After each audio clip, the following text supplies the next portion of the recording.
31 Julie 2024 is Jaco Fourie van Sierra Victor. Ons gaan aan met ons generiese noodplan uitsending. Hierdie noodplan word gratis deur Sierra Victor versprei op WhatsApp groepe, op YouTube en op Telegram. Op die WhatsApp en Telegram platforms gaan daar gepaard gaan 'n PDF ook saam met elke uitsending. Die YouTube ons sukkel bietjie daarmee, so kyk maar net op die YouTube kanaal. Is daar 'n nommer wat jy kan skakel om dan op ons WhatsApp of Telegram groepe te kom. Of die nommer is 064 885 4009. Ek herhaal 064 885 4009. So jy kan my net 'n WhatsApp so intoe stuur en dan sal ons na julle toe terugkom binne 24 uur. Goed, ons gaan aan met hoofstuk 4 en dit gaan oor veilige areas. En ons begin vandag, ons praat bietjie oor 4 steenposisies in beboude gebiede. Nou die bron wat ons gebruik is die Military Operations on Urbanized Terrain handboek MCWP 3-35.3 van die Amerikaanse weermag. So julle weet, met Sierra Victor, ons gebruik altyd regte militêre bronne of polisiebronne. Dis nie net 'n plan wat iemand gesit en uitdink het rondom 'n braaivleisvuur nie. En ons is ook 'n dingskram van amper pelotonsterkte van almal wat ergens in verskillende weermagsdele gedien het, selfs in verskillende weermagte en oor verskillende dekades, selfs polisie en selfs inligting of intelligensie. So, kom ons gaan aan. Die keuse van strukture moet met oorleg gekies word. Betonstrukture met sterk fondasies en versterkte betonstutte en vloere of plafonne tussenvloere is vanselfsprekend meer geskik as byvoorbeeld 'n pakhuis met sinkplate tussen die staalstutte of winkels met groot vertoonvensters.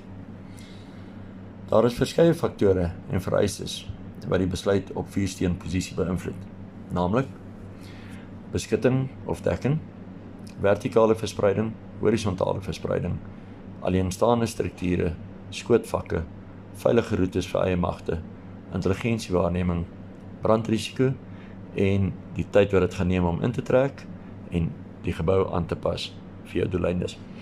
Nou, iets wat ek moes gesê het, 4 steenposisies is, dit is waar jy op lê, waar jy eie magte, die sekuriteitskomponent van eie magte gaan plaas binne in geboue en waar hulle dan 'n sekere area gaan monitor of gaan dek vir 'n bedreiging. Goed. Kom ons kyk bietjie meer besonderhede na die volgende of na hierdie punte wat ek nou net genoem het. Kom ons kyk beskutting en dekking. Nou dis 'n verskil, daar's 'n verskil tussen die twee. Nou beskutting, dit is as jy byvoorbeeld agter 'n betonmuur wegkruip. Dis 'n beskutting, want jy word verberg vir jou vyand, hy kan jou nie sien nie. En as hy skiet, dan is daar betonmuur wat die skoot sal absorbeer. So jy is beskut agter die muur. Dekking is iets heeltemal anders. Dekking is net as hy jou nie kan sien nie. Maar as hy weet jy's daar, dan skiet hy nog steeds. En dan gaan jy doodskiet. En dit is byvoorbeeld goed soos 'n houtdeur of 'n sinkplaat. 'n Sinkplaat verberg jou miskien vir die vyand, maar dit beskut jou nie teen inkomende vuur nie. So dis die verskil tussen beskutting en dekking. Goed, kom ons kyk na vertikale verspreiding. Voorsiening moet gemaak word dat die vyand nie net oor direkte nie, maar ook oor indirekte vuurvermoë, soos mortiere byvoorbeeld, mag beskik. Vir hierdie doeleindes moet geboue en strukture van so 'n aard gekies word dat dit tot die beskerming teen beide verleen. Geboue en strukture met meer verdiepings is dus verkieslik omdat die vloere en plafonne in versterkte beton gegiet is.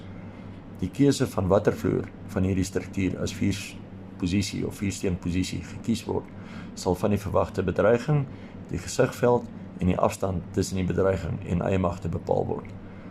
Die idee is om nie te hoog bo oor die gevegsterrein te wees nie, sodat hulp en versterkings moeilik bekombaar is nie. Of dat dit moeilik is om terug te val na ander strukture toe as jy vasgedruk word of oorrompel word.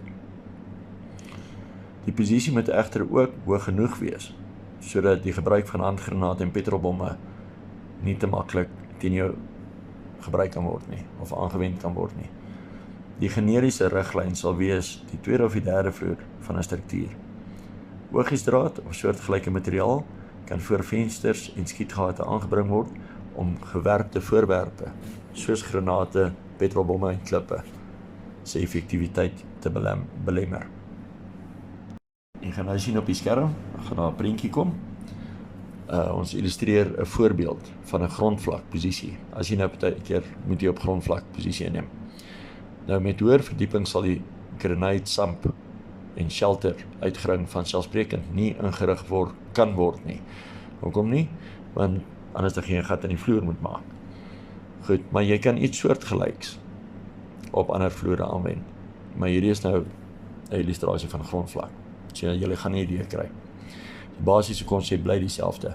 Verskansing teen gewerkte voorwerpe, sandsakke en 'n sekondêre tweede beskutting verder van die venster af of van die skietposisie af om te beskerm teen mortier of ander groter kaliber wat die plafon of die dak kan beskadig en laat inval.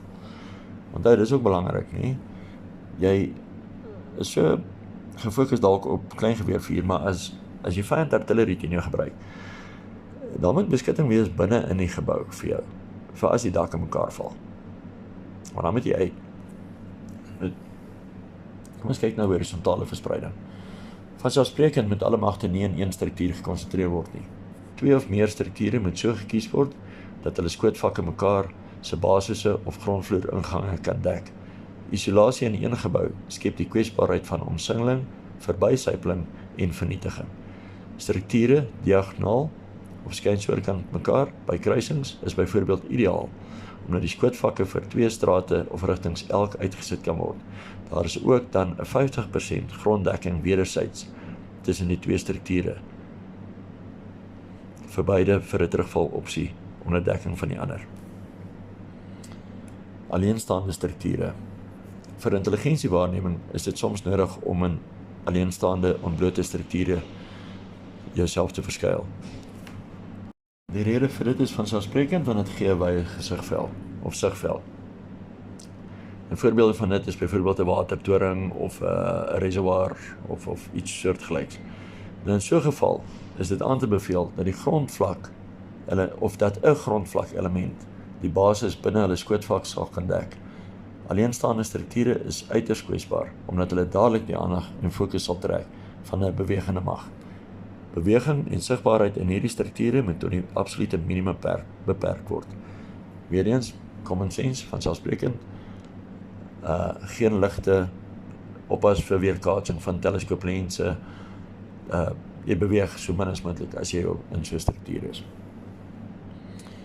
Ons kyk bietjie na skootvakke. Daar moet gepoog word dat skootvakke soveel moontlik mekaar oorvleuel. Sou dit nodig wees om strukture te vernietig, soos in die diagram wat julle nou op die video sien, die wit blokkie. Om dit te realiseer, moet gewaak word om nie strukture so te vernietig dat dit 'n duidelike aanduiding van eie magte se posisie is nie. Rommel van vernietigende strukture kan egter aangewend word om toegangsroetes te verhinder en vyandellike magte so te lei na 'n voorbereide doodsakker.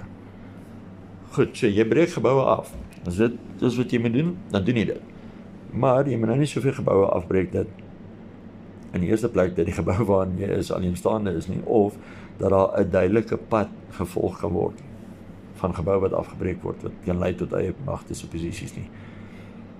So baie van hierdie goed waar ons nou gepraat het, is eintlik common sense, maar 'n mens vergeet dit maar oor die jare. Ek meen, dit is nou klein goedjies, en baie van die ou veterane gaan dit dalk vervelig vind, maar het is altyd goed om net weer opgeskerp te word. Goed. Hierdie is weer eens, hierdie is vir beboude gebiede. Nou, ek wil klem net daarop. Onthou ons het gesê in die begin, ons, by Sierra Victor, ons glo intrek is die beste strategie om te volg. Maar daar is, ek dink amper die helfte van Sierra Victor se mense op ons groepe is mense wat wil onttrek. Maar selfs al onttrek jy, sal ek dink jy moet nog steeds hierdie in gedagte hou, want jy gaan met een of ander tyd in 'n dorp ingaan, of in 'n stad gaan ingaan, om logistiek aanvullings te gaan doen. En dan moet jy weet hoe die vyand dink, En sou jy daar vasgekeer word, hoe om jouself te posisioneer. Ons gaan in die volgende uitsending, gaan ons nog steeds aan met hoofstuk 4, dan praat ons 'n bietjie oor veilige roetes vir eie magte, want jy kan nie soos 'n uil op 'n klei in die stad sit nie. Jy gaan moet beweeg. So dan gaan ons nou kyk, hoe gaan ons eie magte veilig deur die stad kry. Ek hoop julle het dit leersaam gevind. Ons sal werklik waar 'n poging aanwend om meer gereeld ons boodskappe uit te stuur. En dan sluit ek af met hoe ons altyd afsluit. Mag alle eer na God gaan vandag en eendag en tot in ewigheid. Staan vas. Staan vas in jou geloof, staan vas in jou identiteit. Jacob Fourie, Sierra Victor.